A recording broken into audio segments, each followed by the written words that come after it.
আমাদের মনে অনেক সময় প্রশ্ন জাগে যে আমরা তো প্রার্থনা করি, কিন্তু কিছুতেই যেন মনে হয় সে প্রার্থনার কোনো সুফল আমরা দেখতে পাচ্ছি না।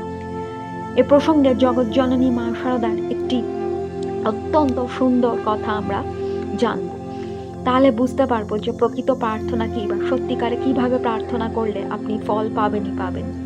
শ্রী শ্রী মা শারদা বলেছেন, আমাদের প্রার্থনা কখনোই কিন্তু নিষ্ফল হয় না বা ব্যর্থ হয় না, যদি সঠিকভাবে এবং এই তিনটি ভুল যদি আমরা এড়াতে পারি, তাহলে ঈশ্বর সে যেই হোক না কেন তিনি প্রার্থনা শুনবেনই শুনবেন। ঈশ্বর আপনার যেই হোক না কেন অর্থে তিনি যে কোনো দেবদেবীর কাছেই যদি এই তিনটি নিয়ম মেনে প্রার্থনা করতে পারি, তাহলে সেই প্রার্থনা সফল হবেই হবে।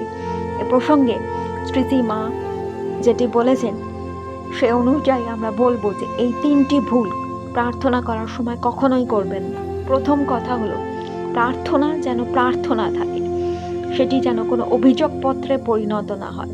অর্থাৎ প্রার্থনা করার সময় ঈশ্বর বা আপনার ইষ্টদেব বা দেবী তিনি যেই হন না কেন, মা শারদা, ঠাকুর রামকৃষ্ণ, শিব, কালী, দুর্গা, কৃষ্ণ, যিনিই হন না কেন, যে ধর্মেরই আপনি মানুষ হন না কেন, আল্লাহ গড, তার কাছে অভিযোগ জানাতে বসবেন না যে আমার এটা চাই, ও পেয়েছে, আমি পাইনি কেন।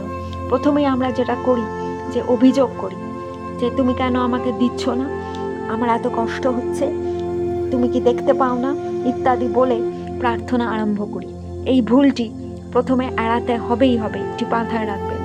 দ্বিতীয় যে ভুলটি আমরা করি, আমাদের মঙ্গল অমঙ্গল সম্বন্ধে আমরা তো সাধারণ মানুষ, আমাদের জ্ঞান অতি সীমিত, সে কথাটি যখন প্রার্থনা আমরা করি সেটা আমরা মনে রাখি না, এবং ঈশ্বরের ওপর ছেড়ে না দিয়ে নিজেদের মনের ভয় এবং অহং যেহেতু থাকে, নিয়ন্ত্রণ করার ইচ্ছা প্রবল থাকে, আমরা বলি যে এই ফলটা আমার চাই, সেই ফল আমার পক্ষে মঙ্গলদায়ক হবে কি না হবে সেটি আমরা মাথায় না রেখে দাবি করে বসি যে এটা আমাকে দিতেই হবে, আমার অর্থ চাই, এক্ষুনি আমার অর্থ দিয়ে দাও ভগবান, বা আমার এই কাজটা চাই, বা আমি কালকে পরীক্ষায় পাশ করতে হবে।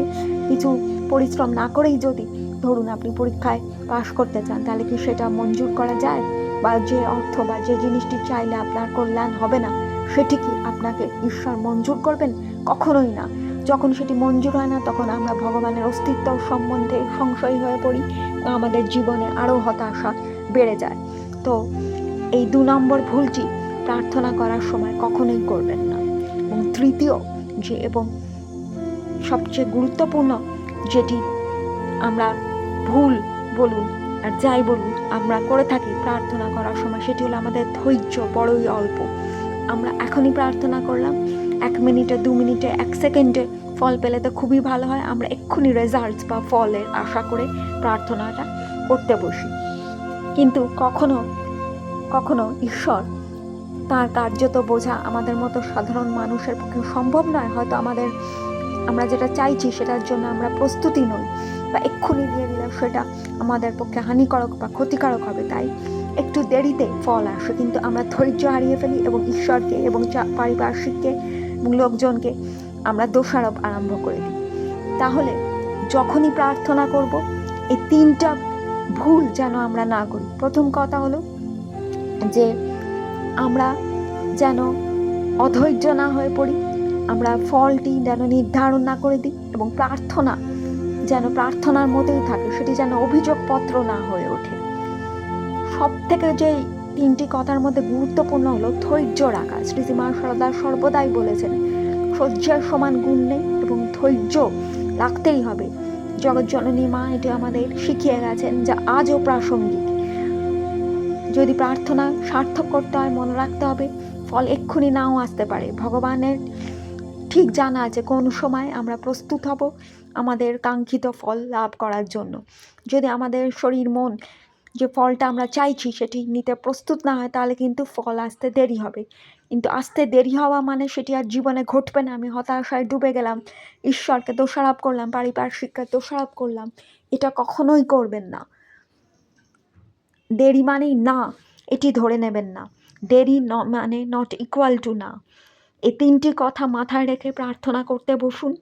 আপনার প্রার্থনা সার্থক হবেই হবে, জীবন অনেক সহজ সুন্দর হয়ে উঠবে, কাঙ্ক্ষিত ফল পাবেন।